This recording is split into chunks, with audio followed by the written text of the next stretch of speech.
All right, all right. What's up, everybody? So this one's a special one to me. Me and this guy, we go back a little ways. I mean, I don't know exactly where it started, but I mean, if I had to guess, I would say junior high, maybe middle school, somewhere around there. We grew up in the same little podunk town called Splendora, Texas. If you don't know where the hell that's at, good luck finding it. It's actually now though. I mean, hell, Splendora is something now. I mean, when we grew up, I think we had a gas station. Hell, I think we even had a game room for a little bit when we got in like high school. Remember that? Well, anyways, We before we get did. too crazy into this, this is my man Heath West. We went to high school together. We've known each other for a long time. Welcome on, Heath. Thanks for having me. Appreciate it. Yeah, man. I was looking forward to this one. Heath, just so everybody knows, Heath is a very intelligent guy. He's going to play it off like he's not, but this guy's always he's a writer. He's poetry, comic books, like he's just a unique guy that has a lot of talents that he doesn't like to share. He'll play it off like he doesn't, but people that know him know he's a very talented guy. He also is recovering from hip surgery. So you just had a hip surgery, correct? I did. I had my left. It actually wasn't a replacement because I didn't have the joint at all to begin with. So it was kind of like I just had the little joint put in, like the little ball joint in my left hip. Oh wow. So how well walk us through the process of getting of that. So what are we talking about here? What was the lead up to it? What was Uh, your surgery time, and then what is the expected recovery time? well, it all started probably about 6 years ago, and I just started having really bad back problems, and we couldn't figure out why. And so I had MRI after X-ray, everything. And finally, they said, "You have arthritis in both your hips." So I said, "Okay." They're like, "You're going to need surgery at some point." And it just kept steadily getting worse and worse and worse. And I finally decided I'm taking the time. I'm going to have at least the one hip done. They can only do one hip at a time for obvious reasons because they want you up and walking around. So I got everything scheduled. I had the hip surgery back on August 2nd. Um, I was in the hospital for a day and a half. Like they Wow. released me from the hospital pretty much the day after my surgery. Up and walking. Up and walking. They Holy, that I had to be up and walking before I even left. that's crazy. Yep. They showed me how to walk upstairs. They showed me how to do my physical therapy. Showed me how to do everything, and then sent me on my way. And then I was in a full leg brace for 6 weeks. Couldn't drive, couldn't do anything. So I was pretty much dependent on other people. Uh, got out of that and started doing my physical therapy twice a day. Um, so to get cleared to go back to work is a 12-week process from surgery day. Obviously, that you're going to have light duty at work, but you can return to work. Full recovery, anywhere between 4 to 6 months. So Wow. even when I go back to work, I'll still have, a good 2 months to fully recover from it. Then I'm going to have the other one done probably next year in March. Wow. And after that, man, I'll be a brand new man. You can definitely tell the difference. Um, it hurts, but kind of in a good way, not a bad way. Like you know there's something there and it's working and it's healing. Um, it just the quality of life is tenfold better than what it was. That's great. I mean, that's great. So, I mean, that's also positive for anybody that's listening to this that maybe having some of the same, issues. Like that's promising to know that hell, you can get this done. You're up and walking the next day. And I mean, so overall, like daily pain now, is it pretty minimal or Very minimal, very minimal. that's great, man. That's great. Uh, and then you say another year, you're probably going to do the other one. I'm probably going to do it in March of next year. Give it about 6 months. Well, I'm looking forward to you being 100% uh, out there Me too. tearing it up again. Yeah, I see you're wearing. Are you still doing? Is that your? You got the Last Century T-shirt on there. Are you still?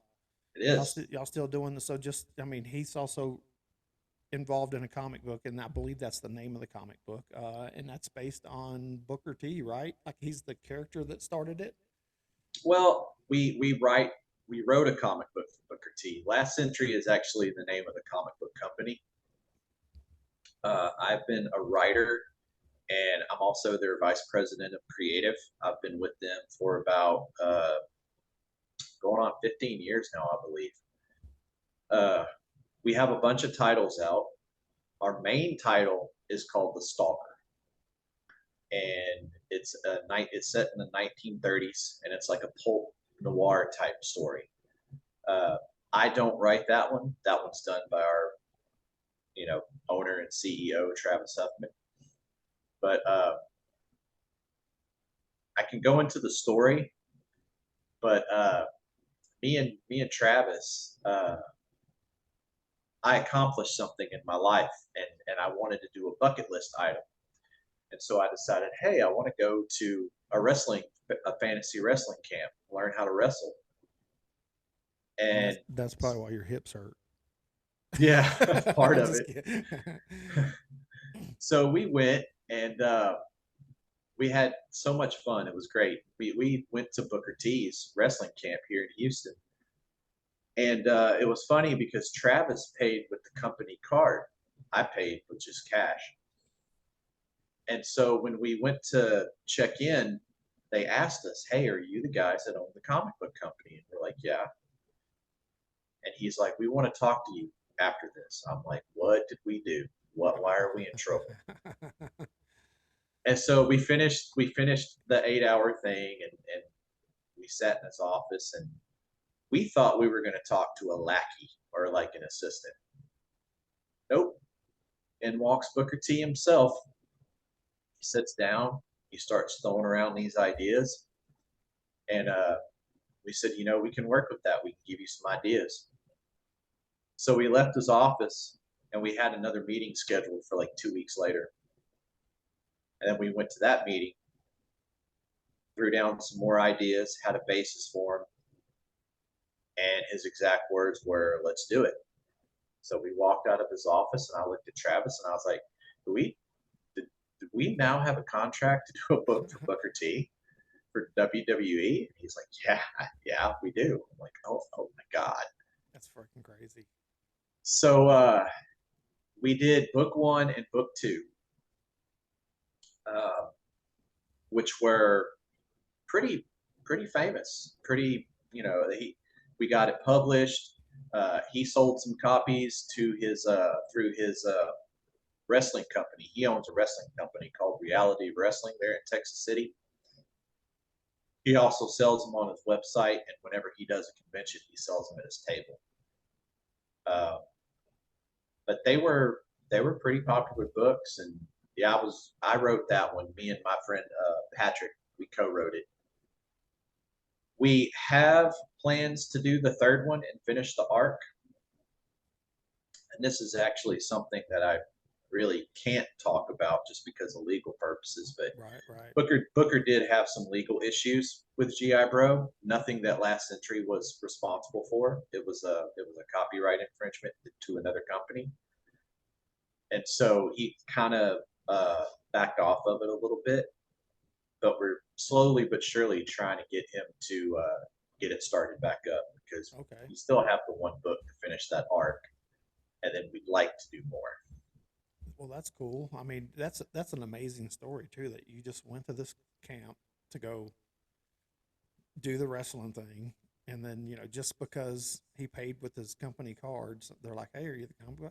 That's that's one of those things that just don't happen to everybody. You know what I mean? Like No, sometimes you got to sit down. Sometimes we're real bad about not seeing how great things actually are. Like we get caught up. Like it's easy for me, especially, get caught up in the negative in life. Like you kind of get caught up in the, oh, I'm in the same spot, or oh, I'm not moving anywhere. But if you really just sit back and look at the little tidbits that you run across, like just for instance, just like that, like there's so many cool things that if you can just focus on those, man, you can actually shift your mindset a little bit and think, oh, you know what? I actually don't have it too bad. Right. It's crazy. It's crazy how stuff works out sometimes. Yeah, I mean, and then so what else? As far as comic book goes, what other names are out there? What else do you got out there that people can look for? That So the stories that I've written so far, I have a story that is in a book by a guy. I believe his name is Luis Torres. He works. He has his own company. The name of the book is called Whispers in Necropolis. If you can find it, uh, it's by Luis Torres. I write a short story in there, horror story that's called Pete's Pizza Place. And of course it's a horror story. I wouldn't yeah, expect of anything course it's a less. horror story. I love horror stories. And this is, this particular story is about a guy. It's Pete's Pizza Place, so I'll just let you, you know, let your is mind wander is it on kind what of it's like about. Sweeney Todd, or the are you eating the is the pizzas kind of like the pies of Sweeney Todd? Okay, That's that. That's that's exactly what it that's is. exactly what I would expect from you, Heath. I That's would. exactly what it is. Where do you guys have social media? Last Sentinel, do y'all have like social media, YouTube or anything We like have that? we have all the social medias. We're on Facebook, Instagram, TikTok. We have our own website, lastcenturycomics.com. Okay. Uh, you can go onto the website. You can order some of our books. I don't think that GI Bro is on there just because it's actually owned by Booker T. Okay. Um, but if anybody's out there is interested in that book, they can get with me. I have my social media pages. Uh, I can get them a copy. Okay. And we'll definitely, obviously I'll put as much of that info whenever we upload this and put it out, like to where people can reach out and check that stuff out. But I mean, as we're getting into this, the guy's creative.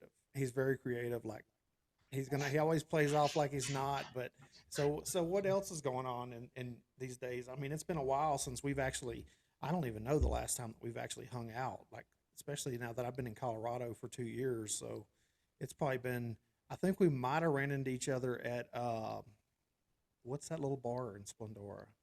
Oh, Montana's. Montana's. I think we actually might have hung out there, and that's been a while. Yeah, that's been a while back. It's Yeah, been shit, man. Time flies, dude. I'm 50. it Like does. And you're and five. you're out in Colorado now, so Yeah, yeah. I'm a Conifer, Colorado. Living the mountain life. and I'm still stuck in Texas. Hey, there ain't nothing wrong with Texas. No, there's not. There's I am not. sure that my path will lead me back there. I'm a, I'm Texan at heart. Hence Texas handmade. I can't leave that behind. It's going to be with me everywhere. And then my country ass redneck accent. I can't. People usually figure it out pretty quick here when I start having a conversation. They're like, "You're not from here, are you?" I'm like, "No." Yeah, they're like you're not from around these parts. It's funny though because coming up, obviously we grew up together, hung out quite a bit for a while, and as redneck as my voice is, I was not into country music when I was like as far away from country because I think what did we go to? Was it House of Pain and Cypress Hill at the Unicorn? You posted something about that the other day, Yes, yes. That was a long time ago. dude. That was what was it? 20? No, It was '93. We went '93, so 20 years ago. Jesus Christ. The worst part, the saddest Wait, part no, I'm about sorry, that's 30 30 years years. ago. That's 30 years 30 years ago. ago. Yeah.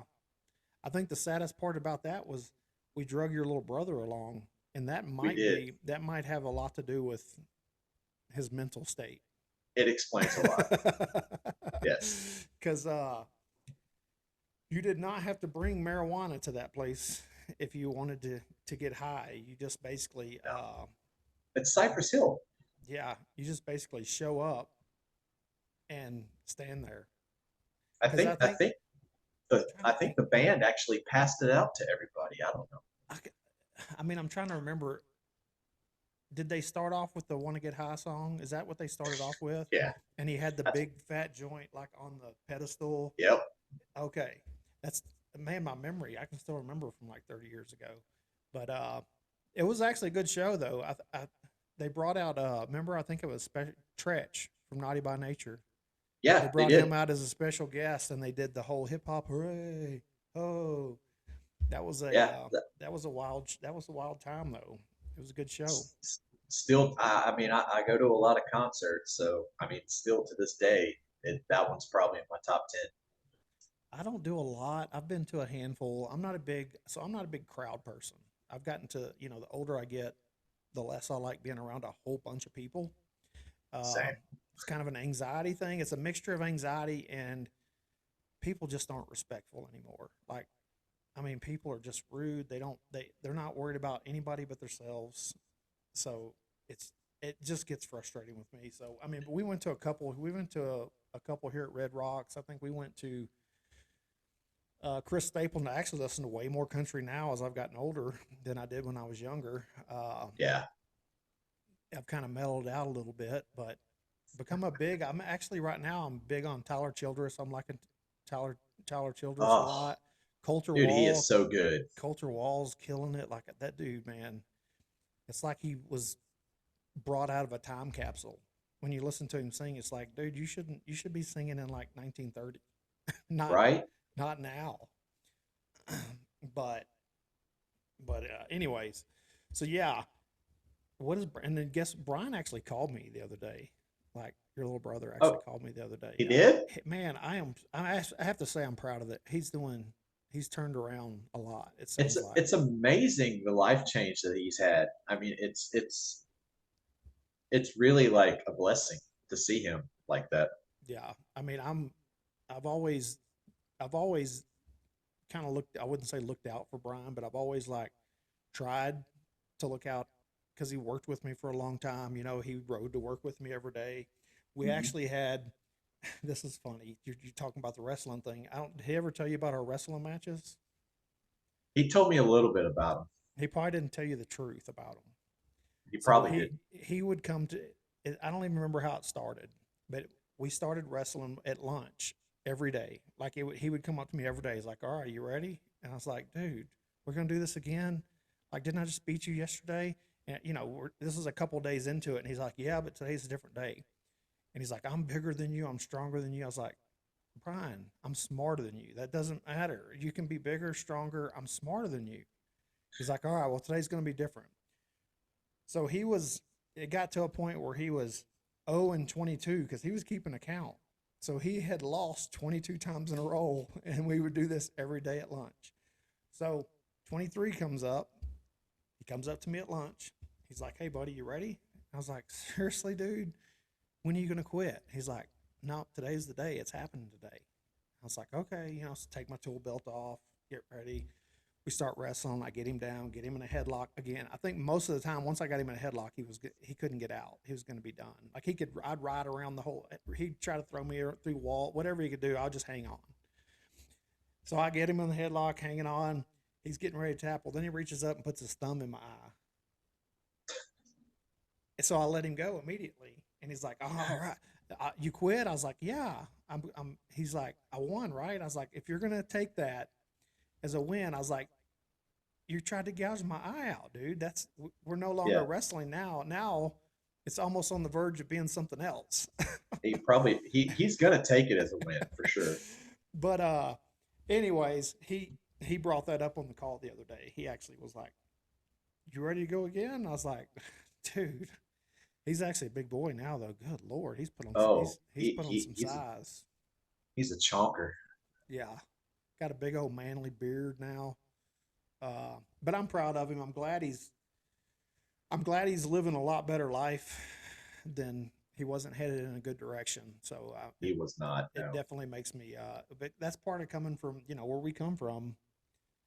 It Yeah. Unfortunately, There's not a whole lot to do in Splendor, Texas, and usually, if you get caught up in the bad stuff, it's hard to find your way out of it. Not that like it's the hood. It's not the hood or anything, but it's a little podunk, very closed it is. minded. It's a very closed minded town. Um, Fortunately, we were able to get out of it and learn that there's a whole world outside of that. But Yes. what's so what are you doing work wise? Where are you at these days? Uh, You still my managing? day job is not very exciting. I don't think Uh, mine I'm a mine neither. I'm a store manager for a Walgreens here in Beaumont. I've been with them for 26 years.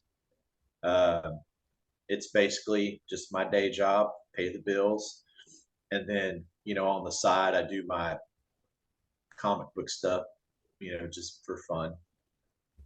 What else you got going on? Did y'all so didn't you start a podcast there for are you still doing the whiskey thing?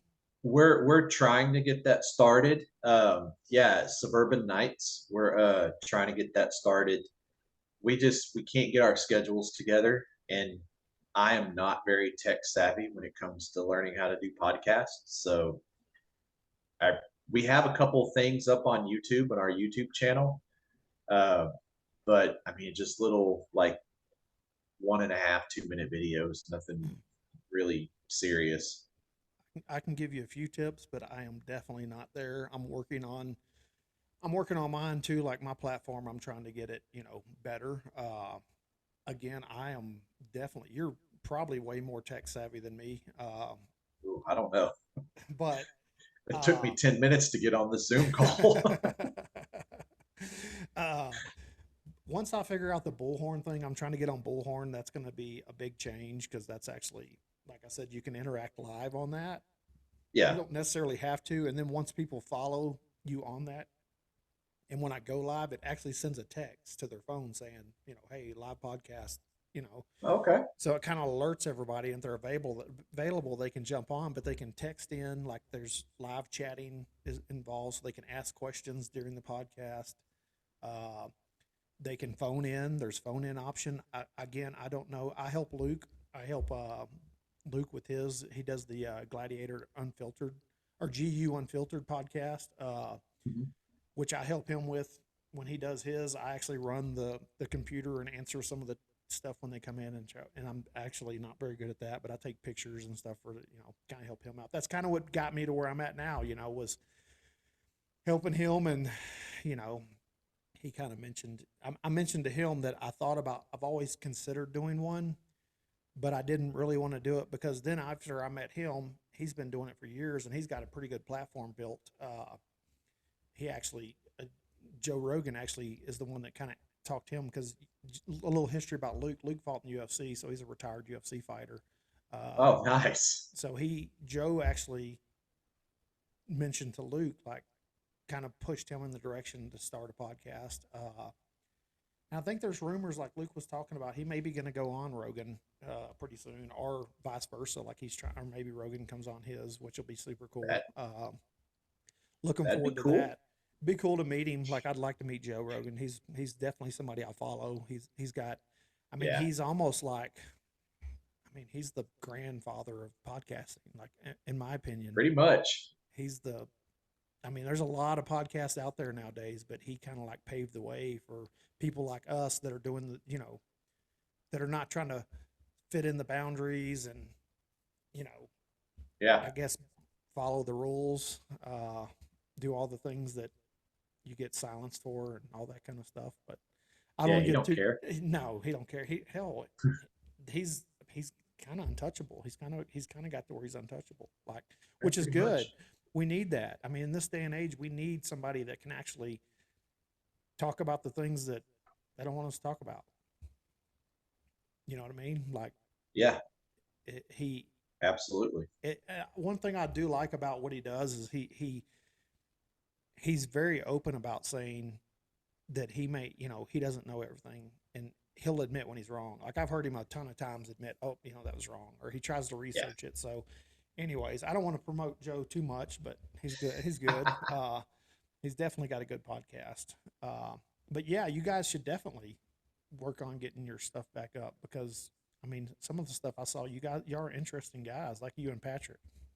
Yeah. Well, thank you. I appreciate it. Speaking of Patrick, another project that me and him are working on, we're actually working with a third a third person on this.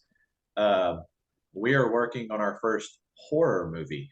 Um, So we have a script, and me and Pat had the idea for this movie probably about 2 years ago, and we met this guy at a convention, and his name is Steve Andrino, and Steve is fairly famous in the Mighty Morphin Power Ranger Okay. um, circle.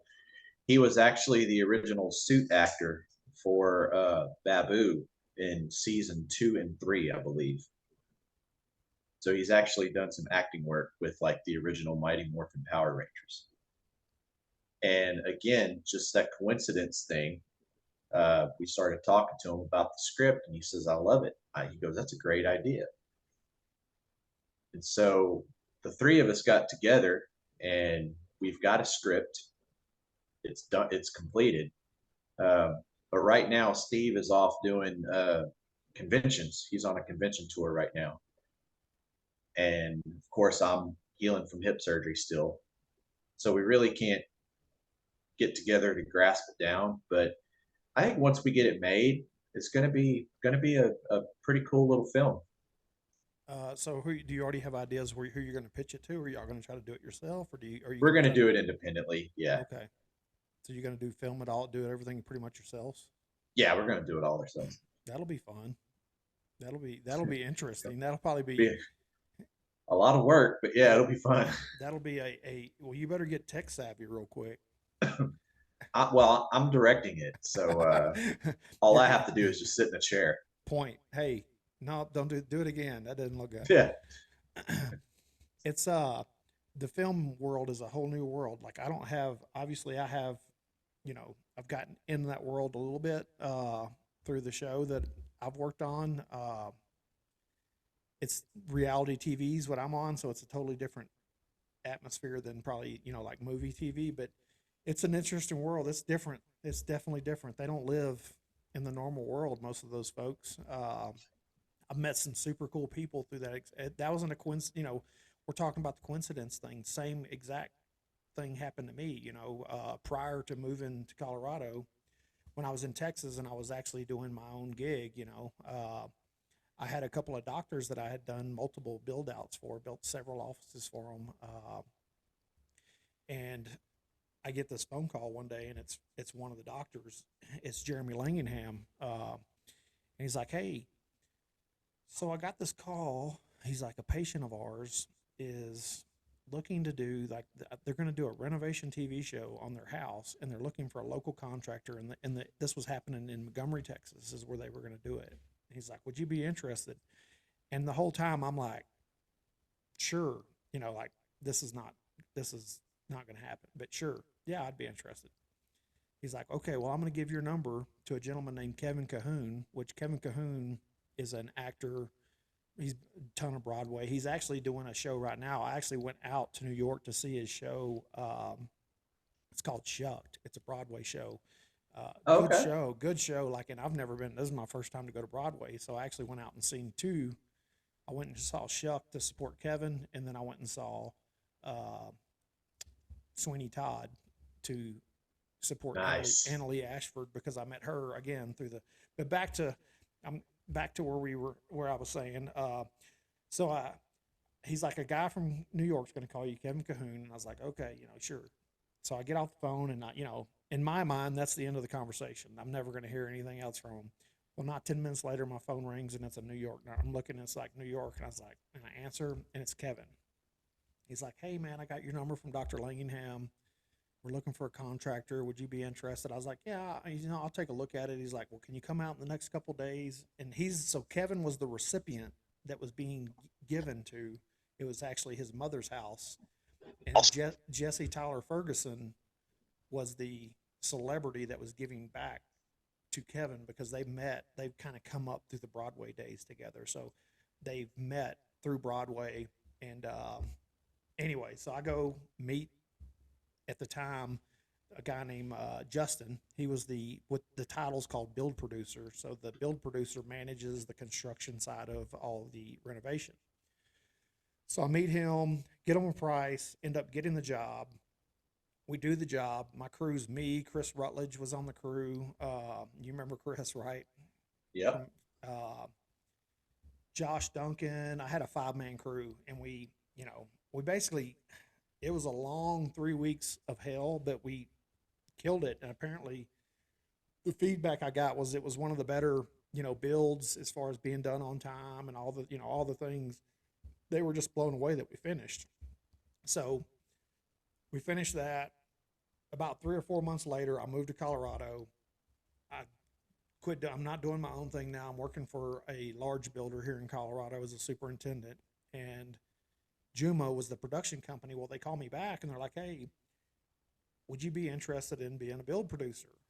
And I was like, "Sure. What's a build producer?" I mean, I'm always interested in new opportunities, but what's the build? And I said, "Well, we just want you Yeah. to manage. We want you to manage the job, like make sure, help us find the contractor, make sure they got the materials, make sure we do all the things." So I say, "Yeah, we'll give it a shot." And they said, "We actually have one in Denver. We're going to do it in Lakewood." And this was the one for Annalee Ashford. Uh, and she was given back to her parents, which is Chris Swanson and Holly Swanson. And they have became now like, Chris is like one of my best buddies here. Like we hunt together. We talk pretty regular. We actually went out to New York with Chris and Holly to go to the shows. Um, but it's just crazy how that happened. And then last year I did 4 episodes. I did Annalee Ashford, Shaquille O'Neal, that was like getting to meet Shaq is like, which that's how I when, got when, you see the jersey back there. when you sent that picture to me through text message, I was like, "Shut up!" I Yeah. was like, "You did not." Yeah. Dude, that was one of the coolest experiences. And this is again where it circles right back to like counting your blessings. Like there's days where I'm like, dude, you know, in the dumps. But then when I really think about the shit that I've done, being who I am, where I'm from, I mean, I didn't even graduate high school. Like I don't have a high school diploma. I mean, I was headed to nowhere, like quick whenever getting out and, got in construction and just, I think the blessing for me was having kids. I think that's, if having kids is what, if I hadn't had kids, and I had kids young, 21, 22 years old, if it weren't for that, dude, there's no telling what path I would have went on. Because that, once I had kids, it was like, okay, it's time to man up, time to go to work, hold down a job, pay the bills, and all my stuff kind of went to the side. Like I just kind of sacrificed everything that I enjoyed doing and just basically worked my life away. It kind of forces you to look back and say, "Hey, no, no more playing around." Yeah, for sure. I mean, fortunately, I have two beautiful kids that are both through college and have their own lives now, and so now I'm getting to do, some of the things that I've wanted to do. Like I'm trying to hunt more. I'm trying to get out and be a little bit more social instead of hiding in the house. And Which I'm see, sure. I've started doing the same thing. Like just recently, I have 3 boys, and two of them they're grown ups. They're 24 and 20. My youngest one, he is 14, but he decided to go live with his mom out in Arizona. So it's just me now, and so like I'm just doing whatever I want to now. It's great. Yeah, yeah. I will say it is. Like there's times where I miss, having them around. You miss them being kids and doing some of the stuff. But then there's times too where you're like, man, I'm gonna go hunting this weekend. You know what? Yeah, I don't have to. The only thing now is I have to make sure either the wife's home to watch the animals, or we get a pet sitter in to take care of them. But it's definitely there's a lot more freedoms to it. But unfortunately, like I said, mine are outstanding kids. They're both college educated, both got good jobs, both kind of killing it at life. So I couldn't be more proud of them. But you definitely did a good job, buddy. you know what? I hear that a lot. I get that a lot. And I think that sometimes, like, sometimes it's in them. Like, you know what I mean? Like, you're, as a parent, and again, I am not the best parent in the world. So I'm not giving advice here. I'm just None of saying us are. sometimes you just guide them. You're just guiding them in the right direction. It's up to them in the end what path they're going to take. Like you can't, it's that old saying, you can lead a horse to water, but you can't make them drink. That's exactly it. So you kind of got them in the right direction and you hope that they're going to take that direction. I was fortunate enough that mine did. Uh, but it ain't always the case. Like some people, like, you want to blame parents for things. Like sometimes, is it the parents? Sometimes it is. But sometimes it's just who people are. You know what I mean? Like sometimes Yeah. people just take the path that they're supposed to take, and there's really no way that you can change that, whether that's the good path or the bad path. Uh, and that's kind of on them, as parents, you get the rap for it, which it again, there is fault on both sides, but both sides also have to accept that fault. I mean, being a parent it's a roller coaster ride. It's to have your ups and downs. It's like some days you're just so proud, and then other days you're just like, I want to murder you, but I Right? can't. Yeah. I always like to say, I love them so much I want to choke the shit out of them sometimes. Exactly. Exactly. uh, I will say, like I said, mine did not give us any real problems, even through school. They were both good grades. I was blessed. I mean, again, I was blessed, and I can't accept that it was me that did all that. Like because I mean, I'm not, to be honest. I worked a lot. Like I was, for a long time. I was an only income, so I worked 40 hours at my regular job. I had side jobs. I was weekend work. I mean, just trying to keep the lights on sometimes. Um, so it wasn't an easy path coming up. And that's one thing that sometimes life's just not easy. Like, sometimes we Yeah. get caught up. We want our kids to have the best of everything, so in a way, we make it too easy for them because we don't want them to go through the things that we went through. So, we're trying to kind of nurse them through things, but then sometimes we enable them by doing that, Yeah. You're absolutely right. because Absolutely right. if you let it, life will kick the shit out of you and just keep kicking the shit out of you. And I think the hardest part for me is like when they don't believe you. It's like you try to tell them, hey, this is what I did. This is what me and your mom went through. This is what I went through younger. They're like, no, that didn't happen. You're just embellishing that. Yeah. Oh, well, they know I'm everything. like, I'm trying to teach you something here, man. Yeah. I think it'll circle back. I think it takes time. Like, you know what I mean? Like, we were the same. If I look back as a child, as a kid, uh, I didn't come from the best, household, family atmosphere, but still, if I look back, you know, I was a stubborn little shit, like, I mean, there's times now I can see things that my stepdad would be like, hey, you need to do, and I was like, no, no, you're my stepdad. You're just trying to, you're just treating me different. But now, if I really sit back and look at it, it's like, he's actually pretty smart sometimes. Yeah. But, that's just the way it is. So, how's everybody in your crew as far as mom, Ed? How's everybody around that side? Uh, Mom and Ed are getting old. So are we. Actually, Ed just turned 80, so he's getting up there. They're all doing good. Uh, Stepdad is actually having a lot of health issues, so Ed's kind of in and out. But right now, he's in a good place. Uh, my mom is still my mom. You remember my mom? Oh yeah, she's the sweetest She's the woman. exact same person. I don't think there's a Uh, sweeter person on the planet. Everybody says that. Dude, I'm she like, was live with her. You'll change your mind. she was the sweetest person on the planet. She really is. She's a sweetheart. And, obviously, we've already talked about Brian, about how he's doing. The kids are doing pretty good. Nick is in high school now. He's a freshman. He's my youngest. And then Sean, he's my middle one.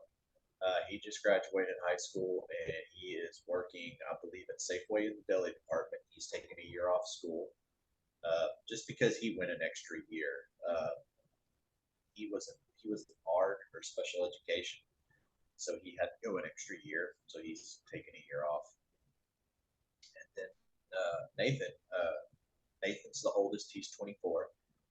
Right now, he's staying at home. He was in school for music, but I got a 4 year old grandson named River, and he's a single parent and kind of just takes care of River right now until they can get everything situated.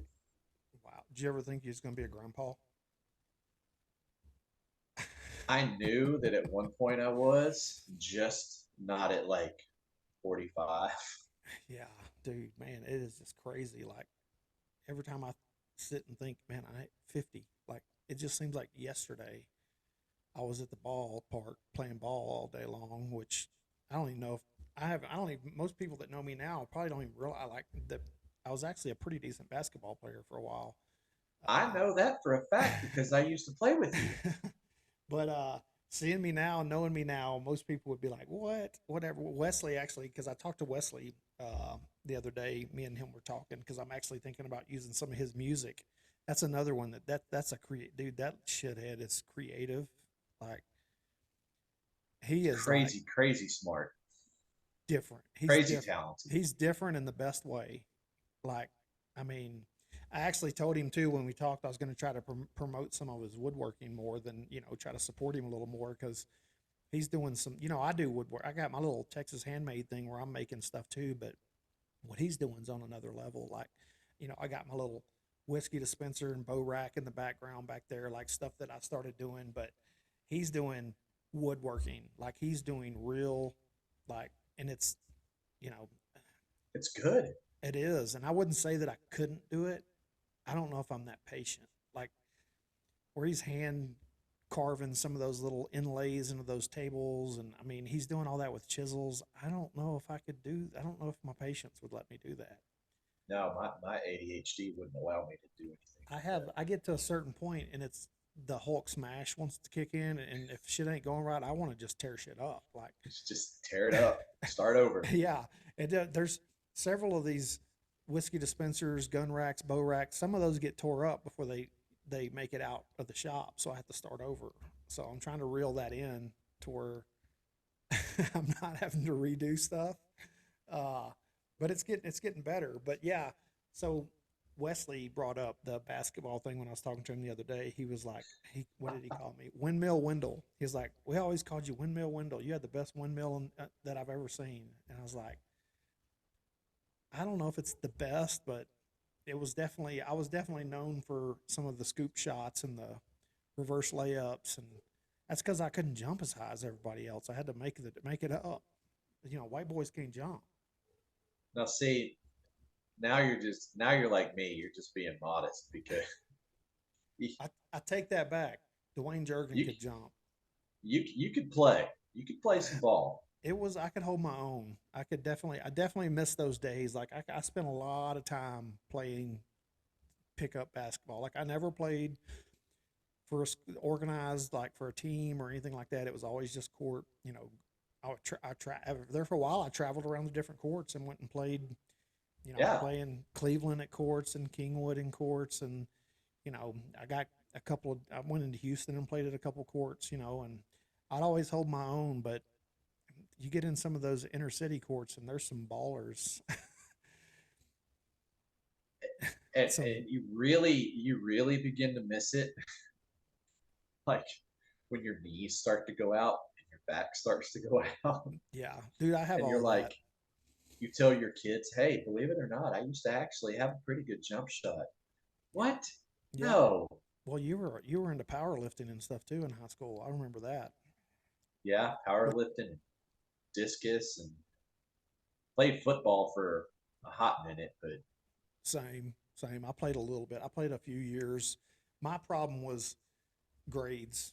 I didn't, I could play for 6 weeks, but then the grades came out, and if you didn't pass, you couldn't play. And I didn't have a lot of support at home pushing me to make good grades. So there's where that guidance thing we talk about comes in. You're there to guide yeah, them. Like I could bring home straight F's or straight A's, and it was the same response. Like there was no different. Like so, it obviously as a kid, or as most kids, or me as a kid, if you're not going to say anything about making F's, it's way easier to make an F than an A. So that's the path that I would take, you know? Man, I had the same issue, especially in math. Like I couldn't math. I still can't math to this day, and that's what got me. That's why I quit playing football. Was I failed. I think I failed the first semester. I think I was in the middle of our sophomore year, and I failed. I think it was algebra, and yeah, that was it, man. I didn't play after that. Yeah. Yeah. I mean, I was good friends with a few, like David Faith was pretty, I actually got to get him on here. He was actually a stud ball player, kind of an Yeah, underrated he ball was. player.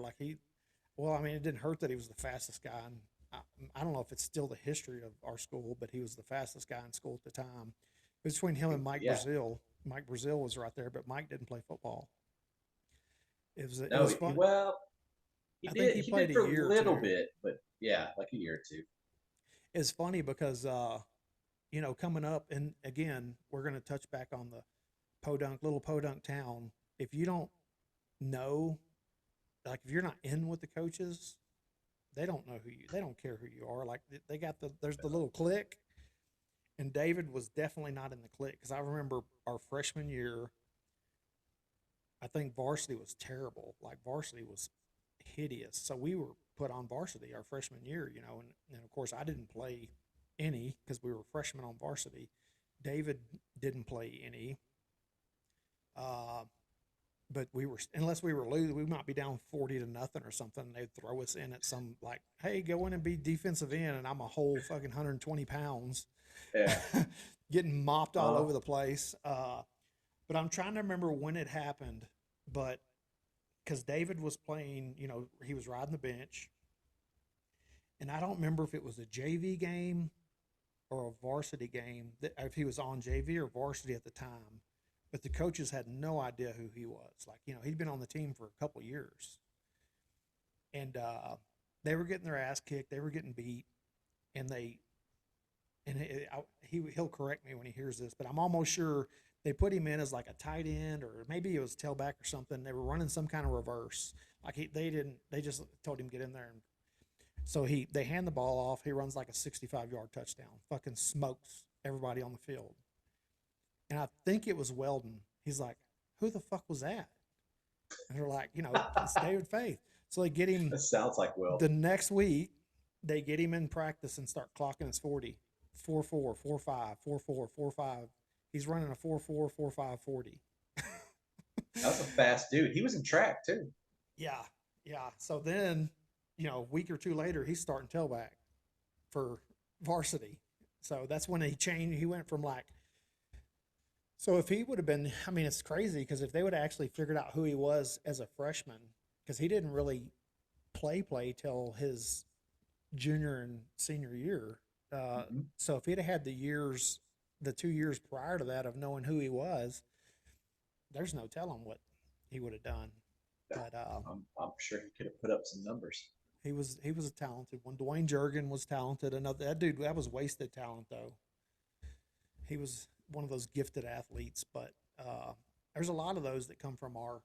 Again, when you come from a small town like that, you don't really know anything outside of that. Uh, Right. and a few people, that we knew kind of went off to college on some scholarships and ended up right back just because they didn't. It's a whole new world when you get outside of Splendora. They I feel like a lot of people didn't utilize their time outside of Splendora correctly. Yeah, yeah, for sure. Uh, it seems like an age ago, but then it seems like yesterday sometimes, like it's crazy too how much Splendora's changed. Like it is, Man, I'll be honest with you. I go back maybe, maybe 2 or 3 times a year. That's just to see my parents. yeah, because That it's place has changed so it's much. 5A now, isn't it? It's like five It's A. 5A. Yeah, because we were barely 3A. Like we were barely. I think our graduating classes were 100, 120 people or something like that. Yeah, mine was 133, I think. I remember when we were in junior high, we would be in junior high. Everything was on the same campus. You had high school, Everything. junior high was right beside high school, intermediate, and elementary. They were all just in a row. The whole Splendora ISD was in one campus. We couldn't even have track meets at our track because we didn't have a track. Remember, we had that old Oh, concrete yeah, fucking. we had that old concrete one. It's funny too because like the high school, well, I say the high school that we graduated at is now the junior high, Right. Yeah, we were the and so first class in that, right? Like we were the first. mhm. Yeah. And now it's a junior high. They have three elementary schools, I think, now in Splendora instead For of just the sure, they one. had three before I moved out. So for sure, three. And then they were going to build out that whole section in between 2090 to 242 was going to be a housing development. And there was going to be It more is. schools in there too. So that's all that's been done. Yeah, and they also built a school out there. Right when you get to that intersection where that light is, I'm not sure if you remember where it is. The one where you turn to go off to Grangerland. Yep. Yeah, they have a school out there now. I think That's it's a junior high, if I'm not mistaken. that's crazy, man. I It could is be just wrong. it's crazy how much that's changed. Like they don't have did I heard that Derek brought back auto mechanics. He did. That's awesome. He did. Yeah. Uh, I went to one of his car shows that they had at a Founders Day That's one year. awesome. Dude, That's he's awesome that he did that because they did away with wood shop and auto mechanics. I'm not sure, was home economics gone too? That picture that I posted of me and you on that was actually from home economics class. it was. I Uh, think we were the only two guys in that class. probably, which made us the coolest two guys in the class. We were. And I never thought I was cool in high school. Me Like neither. I was I not was cool. always very shy and modest, but I always have people tell me that they're like, dude, you had no idea how cool you were in high school. I'm like, all right, whatever. Hey, that's because we but nobody else knows why I chose the song that I chose for the post about putting this out. Yeah. So that You was want you want to you want we to take the lead actually on that one? we actually got second place in that talent show. We did. We and that was rigged. It's again back to the podunk. The guy that beat us did a country song, so we did me, Heath, and Wesley Goodman did like rapped did a routine to House of Pain jump around at a talent show. It was actually dude. When I look back at that, like my wife even's like, I would love to see that video because there's no way you could get me to do that now. I'm just gonna say this right now. We killed it. We We did. killed it. We had people actually coming out of their seats Yeah. to come up to the stage. The only who talked. Let's check Heath's memory. Who talked us into doing that? Oh man. Because there was a teacher. Because we weren't doing it. He actually came to me, and I don't know if you were with me or not, but he came. Mr. Pillow, David Pillow, Really? came up to me and was like, "Hey, why don't you do a rap in the deal?" And I was like, "Okay, I guess." Wow, Mr. Pillow. Mr. Pillow was the one that talked me into getting putting that together, and I still can't believe that we did it. But it was actually, like I said, it turned out pretty cool. Like if there was ever a video out there, I would love to see it, but I'm sure there's not. That would be fantastic. That was, Do we even know where the trophy was? Didn't we get a trophy? dude, I don't know. I think we did get a trophy. It should have been three trophies though. Why would we just get one? I think that's just how they did it. I think we got beat by what the fuck was his name? He sang that stupid Copenhagen song. The Yeah, country Copenhagen song. Was it Scotty Howe? I think it was Scotty Howe. Yeah. Anyways, man, that, you know, there's a lot of, now the memories are starting to kind of flow back, when you think about the small, like, I remember hanging out in cow pastures, starting fires, build a bonfire, drink some beer, meeting down at Logger's Hole to go swimming. Uh-huh. Uh, I mean, that was what we did. Like, there wasn't like, when people said they had a party, usually it was what pasture are we going to be in, or where are we going to go meet? It was in the woods, in a pasture, Big old kegs, bonfire. big bonfire. If somebody had a problem, they just hashed it out. There wasn't nobody shooting each other, stabbing each other. It was, let's just let's throw some hands and get it over with. And, you wouldn't have to worry about people going to get guns out of their cars, or it's just a That's a different good thing time. is I never had to throw hands with anybody. I think that's a good thing. I had a couple of times, and I would say I probably won as many as I've lost, and that's not a lot of them. Uh, it's not my favorite thing to do. I don't really care to get punched in the face.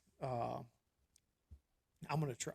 I'm gonna avoid that if possible. But obviously, if we have to go there, we got to go there. But I'm getting way too old for that shit. Now I'll just call Luke. Right.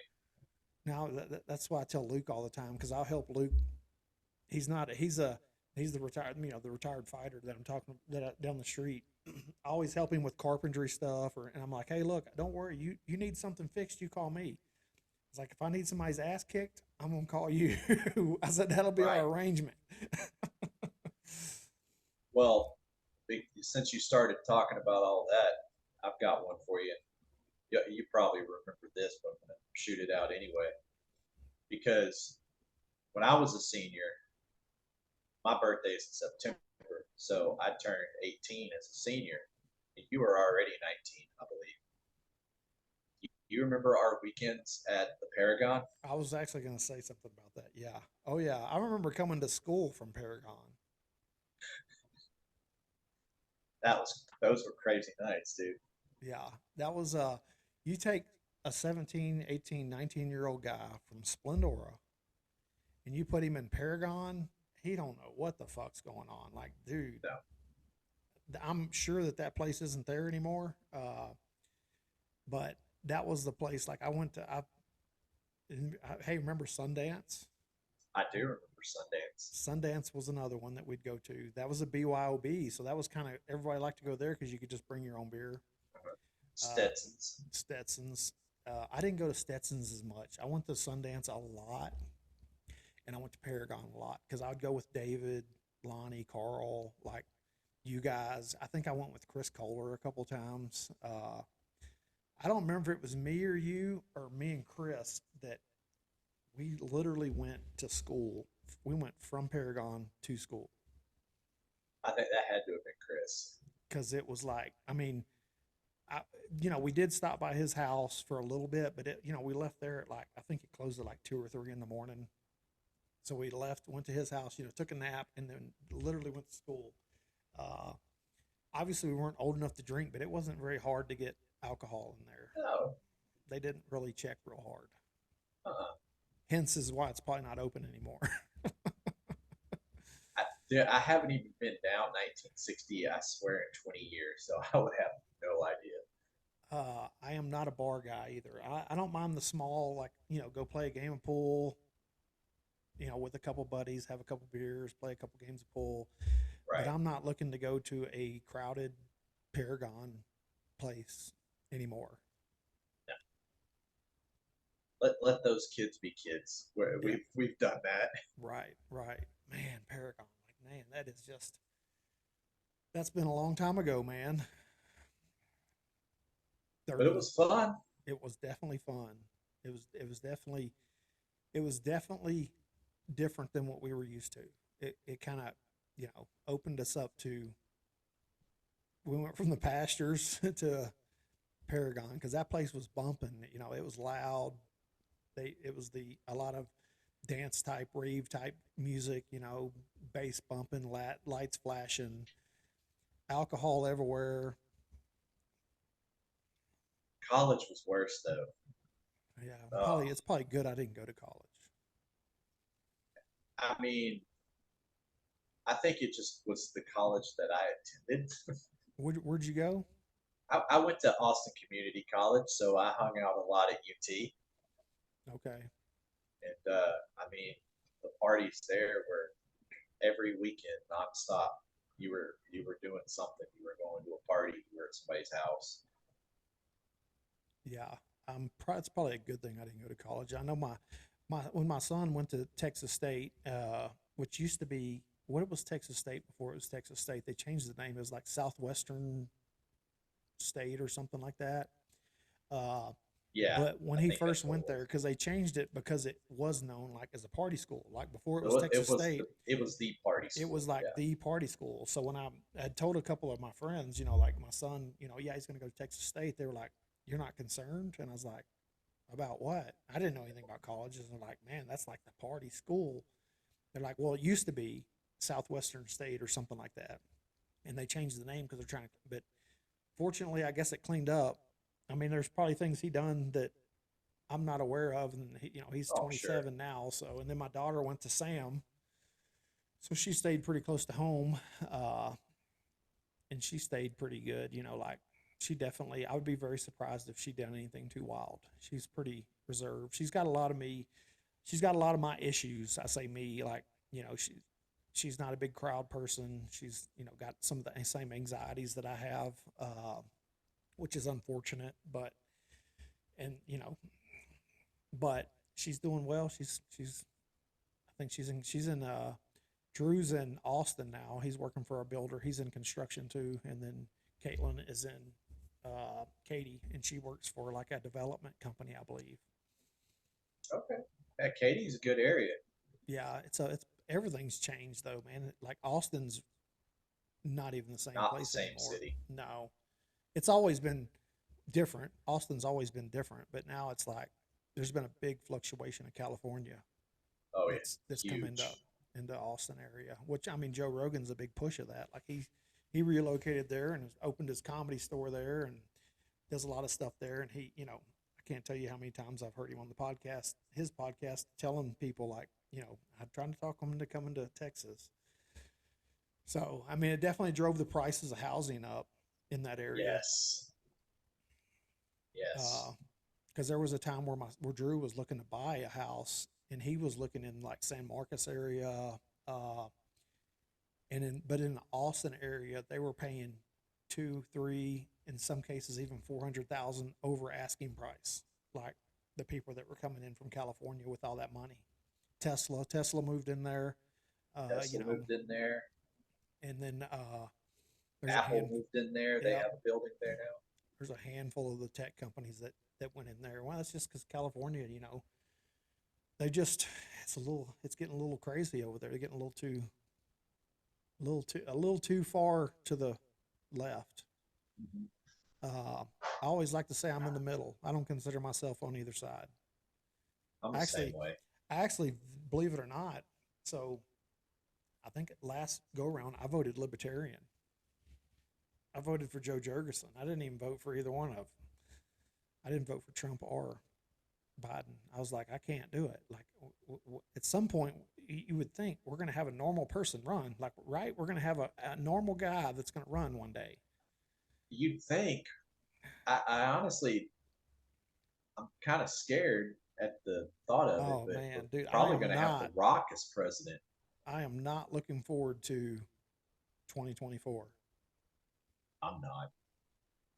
It's going to be, dude, it's going to be full on circus. Like, you know, I'm just gonna. I'm gonna sit back and let everybody I, do their thing. I'm going to do the ostrich, stick my head in the sand, and hopefully people tell me, when to come up for oxygen whenever it's all Right. over with. Uh, I mean, Sorry, it my can't. I camera. would say it can't get any worse, but I guess Oh, I guess it always can. yeah. Yeah. Don't say that because it can. So what what new? What do you got going on in the future? Other than the movie, you got any other ventures you're going to get into? Kind of, sorta. I mean, not too big. Right now we're actually working with Texas A&M University. with it for a like 16 page little comic book. And basically, what they want to do is they want to educate kids. The group they're looking at is 14 to 18, and it's going to be specifically for like Liberty County and surrounding areas. And they want a book about the effects, the addiction process, the recovery process, the grieving process for fentanyl overdose. So we're working with them to do a 16-page comic book for that.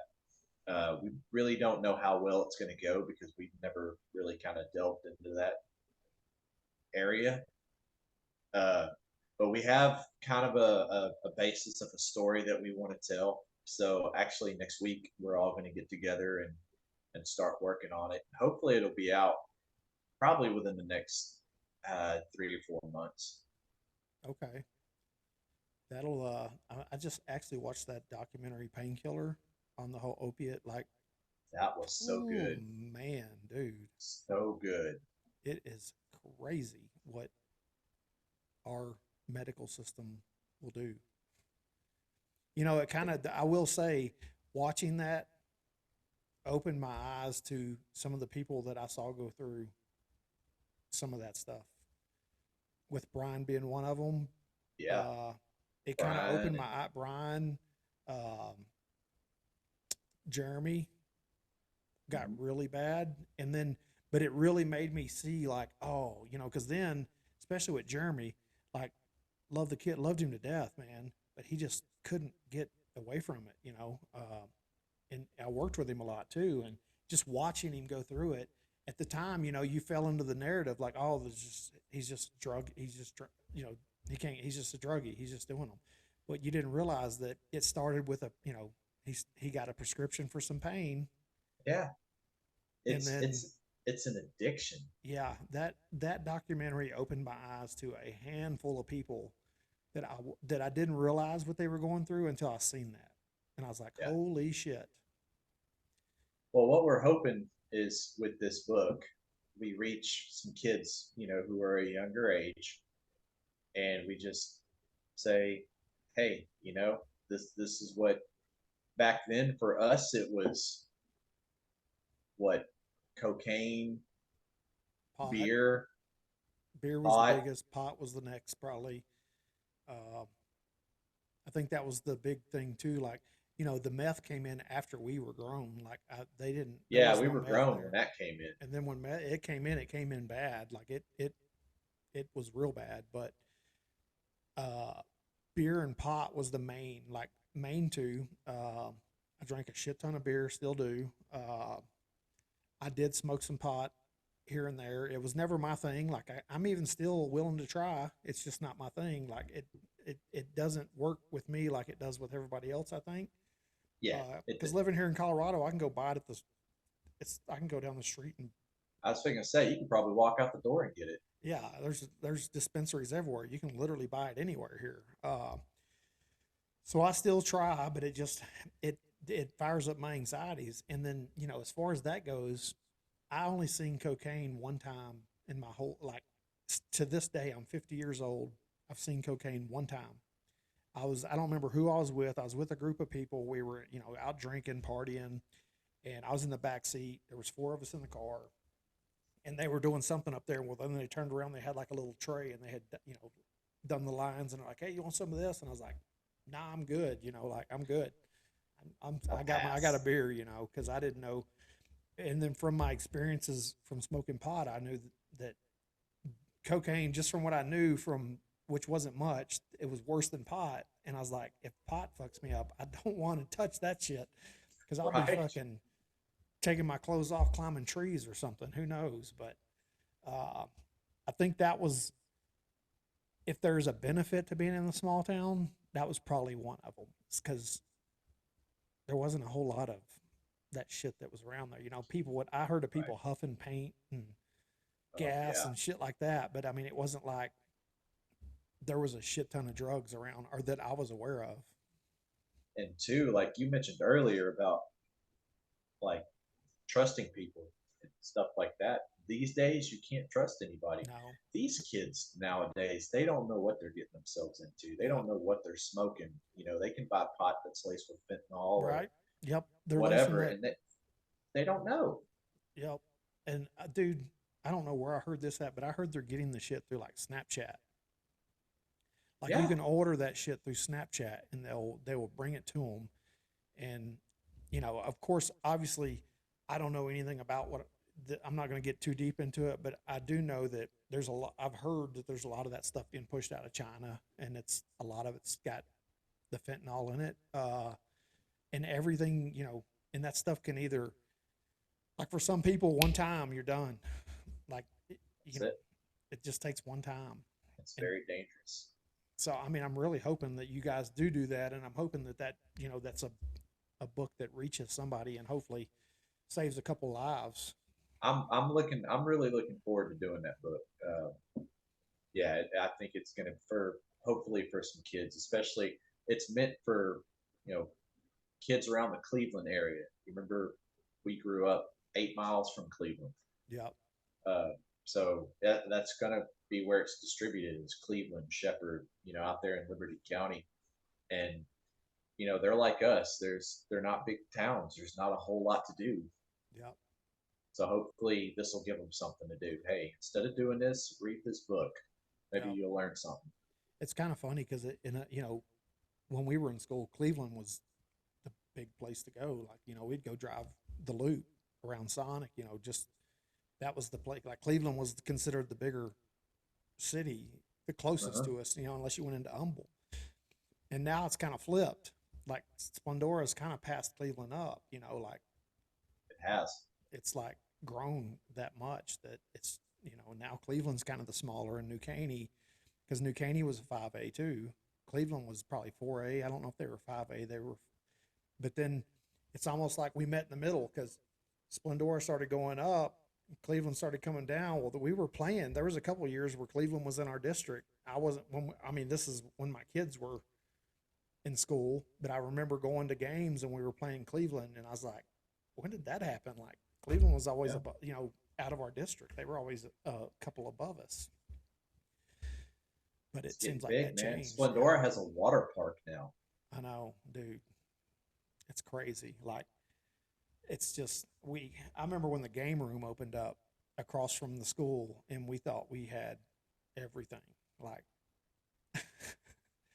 remember That the was little, it. yeah, the little pool. You go in there and play pool. Yeah. Yeah, and then I think for a while they opened that one that was over by Archie's. Yeah, and then well, there was a time too where in New Caney they had that big game room like that where they sell the furniture and the recycling and all that now. Remember, that was a big ass game room that we would, people would go hang out at. And then Kingwood had the go kart track. I forget what it was called, but they had the little go kart track, and then they had the batting cages, and then they had the inside they had the little arcade area. I don't think I ever went to that one.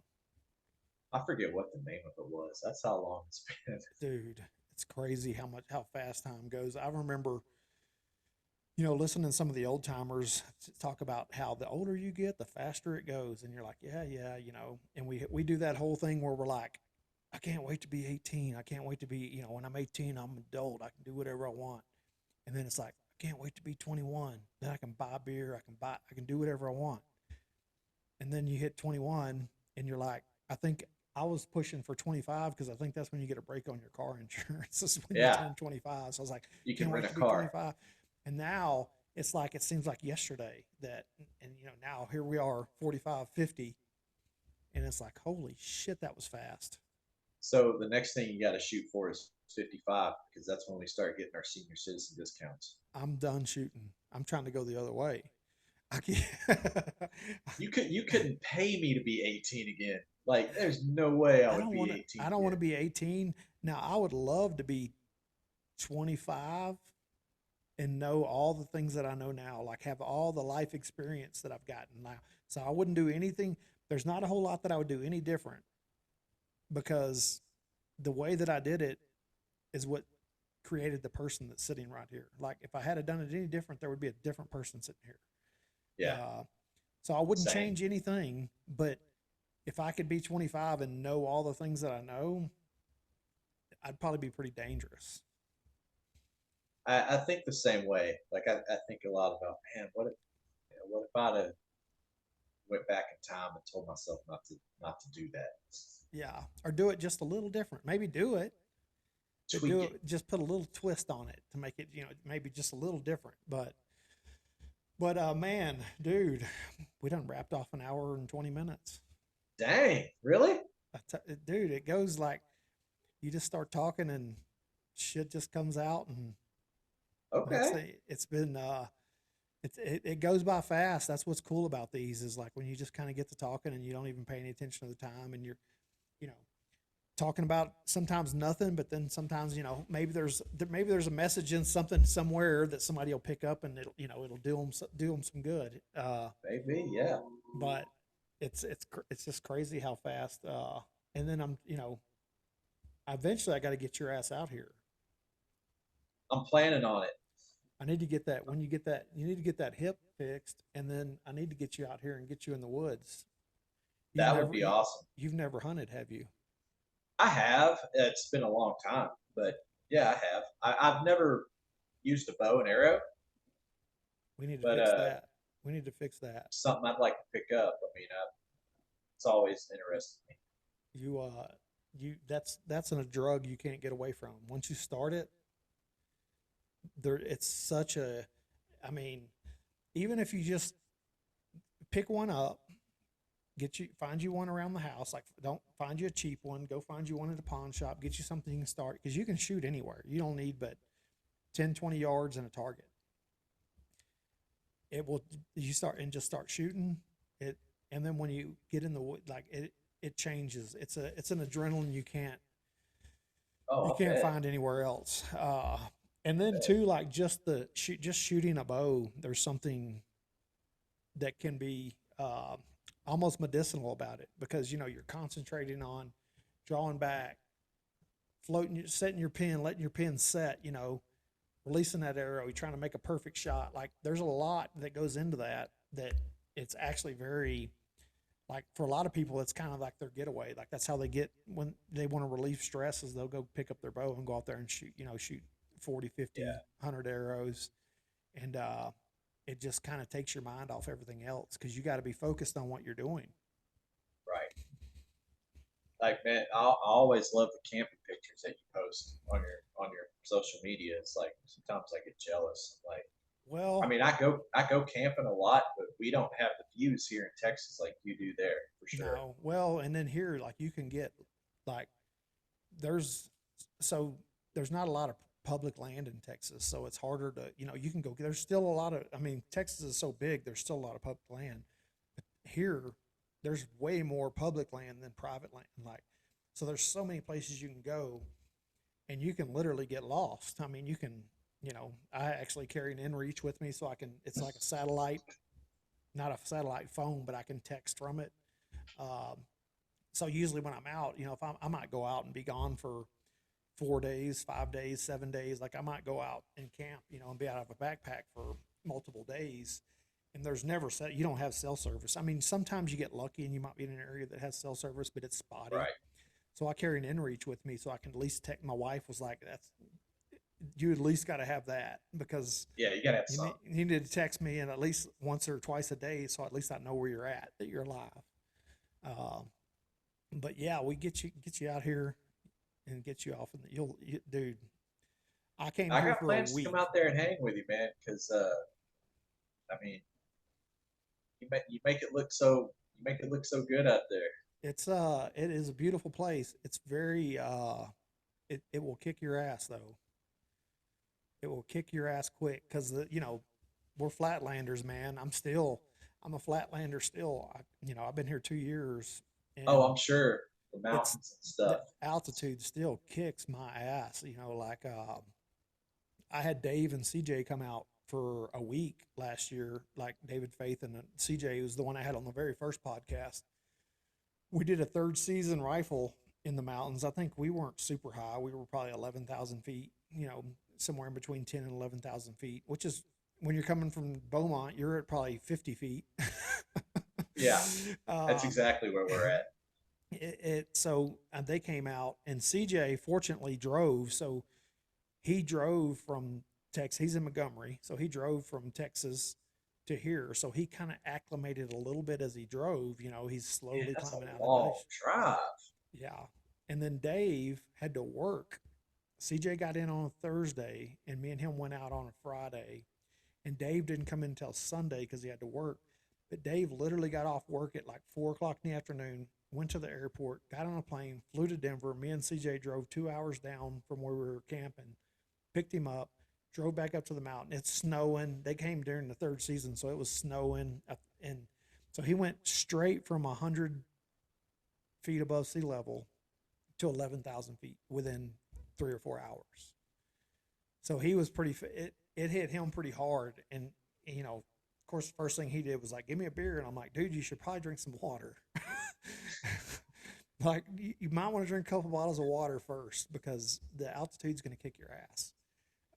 And it took him, Man, the whole half the next day before he was somewhat functionable. But acclimated to it. yeah, and it was cold, dude. It was cold. Like it snowed and snowed and snowed. I think the highest temperature that week they were here, it might have got 20. Might have got 20 degrees. So we were below Dang. freezing for a solid week. At night it was -5, -10, -8. Uh, and we were sleeping in a tent. I went and set the tent up a week early though, so we had a wood burning stove, plenty of wood, so we were burning the stove, keeping the tent warm. It was actually really nice in the tent.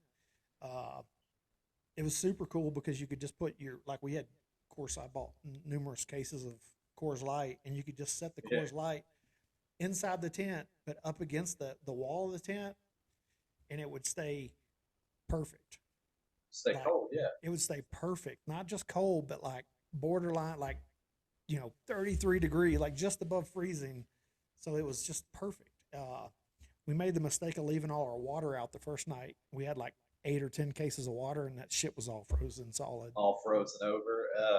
So I had to bring it all in the tent, let it thaw out. But Man, yeah, we need to definitely get you out here. I'd like for you to be 100% because you don't want to be out here not 100%. Unless you just yeah, want to that's come chill true. around the house, you can come anytime. Yeah, that's true. Yeah, But especially if I go hunting or something, yeah, I need to be 100%. or even if you want to come do we don't have to be hunt. We can just go camp out for 3 or 4 days, find a side of a mountain where you got a good view and just set up. And it's there's plenty of places around here. I mean, I got a pretty good Yeah, we view could right do here that. off the front deck, but you could come before then if you wanted to, and we could just sit on the front deck and have beer. Absolutely, man. But man, I can't thank you enough for jumping on here again. It was just good to catch up. I Uh, can't thank you enough for asking me. I can't think anybody else to ask. That's what's fun about doing this is getting a lot of my buddies that I've known for a long time, and then we'll do it again. We'll recap, we'll circle around Yeah, and get on again. And then when you guys start figuring out your stuff, let me know if you want me to come on with you guys or something at some point in time and absolutely, have a little absolutely. have a little glass of whiskey or something. I can put the dispenser to use back there rather than just sitting back there looking. Yeah, and I need to order one from you because I was talking to Patrick, and I think that might be part of our backdrop when we do it is to have it in the background with our bottles up there. So Yeah, I'm yeah. gonna Let me have to get know. with you. Let me know. We put you send me a logo or whatever you want to put on there. We'll put it on there, pimp it Okay. up. You can do it with or without the light. I have the LED light on mine Oh no, back it's there. gonna have a light, bro. You can see here, change the colors. So Definitely gonna have a light. I say you can. It's gonna make a liar out of me now. It's too far away, maybe. There it goes. But it's been a work in progress, man. That all started from too like same thing with that as this is I made that bouquet. That's the very first bow hanger that I made. That was the very first thing I made, period. And another buddy was like, "Hey, that's cool. You make me one." So I was like, "Yeah, I made him one." And then another buddy's like that. So I made them, and then I made the first whiskey dispenser for Luke. to put it in his podcast studio. And Luke was like, "You got to start selling that shit." I was I figuring was to like, say you're gonna have a second one because as soon as we get ours done, I'm gonna order one. But "Yeah." So I appreciate it. And then like I said, we'll circle back and get you back on again. But it's been an honor catching up with you, and I hope nothing same but the here, man. best. Hope nothing but the best. I hope that you guys get that book out, that movie out, all those things. Well, thank you. Again, I appreciate you having me on and asking me to do this. I always love catching up with you. Yeah, whenever you're ready, we'll do it again. Yes, sir, for sure. We definitely will. And I'll reach out to you, and anything you want me to include when I put this out, I'll have to go through and download it. And when I put it up, if you want me to add any websites or anything on, I'll add that in Okay, the description when I put it out there. absolutely. All right, buddy. Well, you have a good day, and we'll catch back up, buddy. All right, you too. All right, Thanks. later, Heath.